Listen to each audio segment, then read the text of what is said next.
এখন আপনাদেরকে যেই কথাটি আমি বলতে যাচ্ছি, এই কথাটাই আমি আপনাদেরকে সেই জন্যই বলতে চাচ্ছি বা বলতে যাচ্ছি। আমি প্রথমে কাজটি করেছি বলেই আপনাদেরকে আমি বলতে যাচ্ছি। সেটি হচ্ছে, পত্রিকায় দেখেছেন আপনারা, নিউজটি এসছে, আমরা ক্যাবিনেটে সিদ্ধান্ত নিয়েছি যে ক্যাবিনেট সদস্য যারা আছেন তাদের জ্বালানি তেলের যেই অ্যালটমেন্ট আছে সেটি আমরা 30% কমিয়ে দিয়েছি। সরকারের যতটুকু সাশ্রয় হোক, সাশ্রয় হয়, যেটুকু সাশ্রয় হবে তাতে যে অনেক বড় কিছু হয়ে যাবে তা নয়, কিন্তু এইটুক সাশ্রয়ের মাধ্যমে নবী করিম সাল্লাল্লাহু আলাইহি ওয়াসাল্লাম এর কাছে একজন মানুষ এসেছিল একটা কমপ্লেন নিয়ে যে তার ছেলে অনেক মিষ্টি খায়, সেটি কিভাবে কমানো যায়। নবী করিম সাল্লাল্লাহু আলাইহি ওয়াসাল্লাম তাকে 3 দিন পরে আসতে বলেছিলেন। নবী করিম সাল্লাল্লাহু আলাইহি ওয়াসাল্লামও খুব সম্ভবত নিজেও একটু মিষ্টি পছন্দ করতেন। উনি 3 দিন পরে যখন লোকটা আসলো তখন নবী করিম সাল্লাল্লাহু আলাইহি ওয়াসাল্লাম বললেন যে তুমি গিয়ে বলো তোমার ছেলেকে মিষ্টি কম খেতে। বলে আপনি 3 দিন আগে বললেই হতো। ঘটনাটা আপনারা জানেন, যারা জানেন আপনারা সবাই ঘটনাটা জানেন। এই যে ক্যাবিনেট সদস্যরা ডিসিশন নিয়েছেন যে ওনাদের 30% তেল ওনারা কম ব্যবহার করবেন, আমি বলছি না যে আপনারা করবেন, আপনাদের ক্ষেত্রে সেটা সম্ভব না, সকল ক্ষেত্রে আপনাদেরকে সার্ভিস যেহেতু দিতে হয়। আমরা সেক্ষেত্রে এমার্জেন্সি যারা আছে, আপনারা যেমন এমার্জেন্সি মেডিকেল আছে, ফায়ার ব্রিগেড আছে, এরকম ক্ষেত্রে আমরা সেটিকে যেই সাসপেনশন দিচ্ছিল সেটা আমরা উইথড্র করেছি। বাট অন্যান্য আরও অনেক ক্ষেত্রে কিন্তু এই বিষয়টি আপনারা অ্যাপ্লাই করতে পারেন, এই বিষয়টি আপনারা অ্যাপ্লাই করতে পারেন। আমরা আমার অবস্থান থেকে, আমি যেখানে অফিস করি সেখানে আমরা অনেক খরচ কমানোর চেষ্টা করেছি, অনেকাংশে আমরা করেওছি। এইটা করে আমি আপনাদেরকে বলতে চাচ্ছি, আপনাদের এরকম অনেকগুলো স্কোপ আছে যেখানে আপনারা করতে পারেন। অফিসার্স বৃন্দ, বিষয়টি হচ্ছে আমরা চেলে তো চেতেই পারি আমরা যে এটা লাগবে, এটা লাগবে, ওটা লাগবে।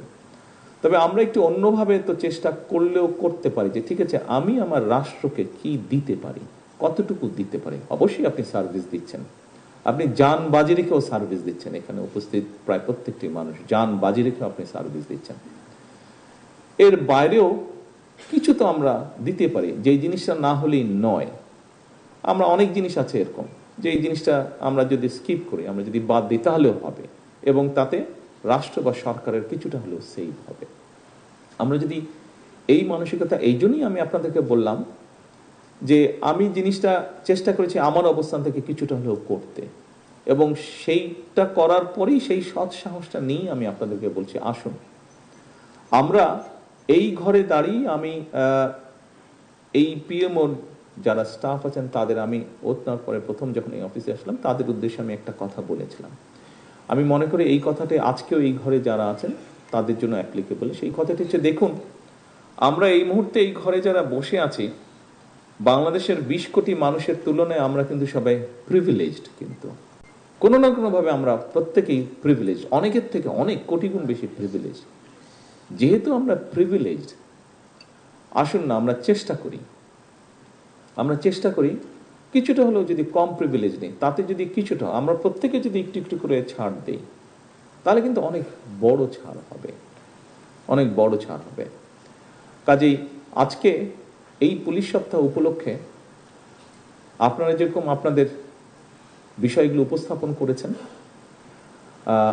সরকারের পক্ষ থেকে আমিও শুধু প্রধানমন্ত্রী হিসেবে নয়, যেহেতু আপনিও সরকারের জন্য কাজ করছেন, এই মুহূর্তে আমিও সরকারের জন্য কাজ করছি, সেজন্য আমি আপনাকে আমার একজন সহকর্মী হিসেবে কনসিডার করতে চাই।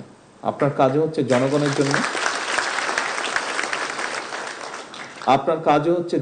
জন্য, আপনিও কাজ করছেন রাষ্ট্রের জন্য, আমিও কাজ করছি জনগণের জন্য, আমিও কাজ করছি রাষ্ট্রের জন্য।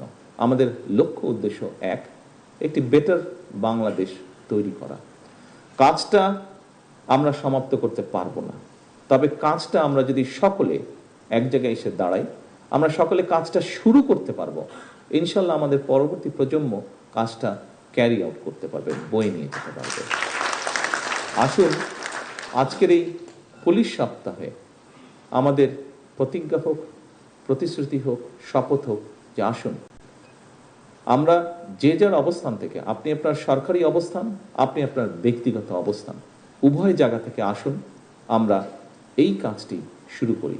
আমরা কতটুকু দিতে পারি দেশকে, আমরা কতটুকু দিতে পারি রাষ্ট্রকে, আমরা কতটুকু করতে পারি জনগণের জন্য।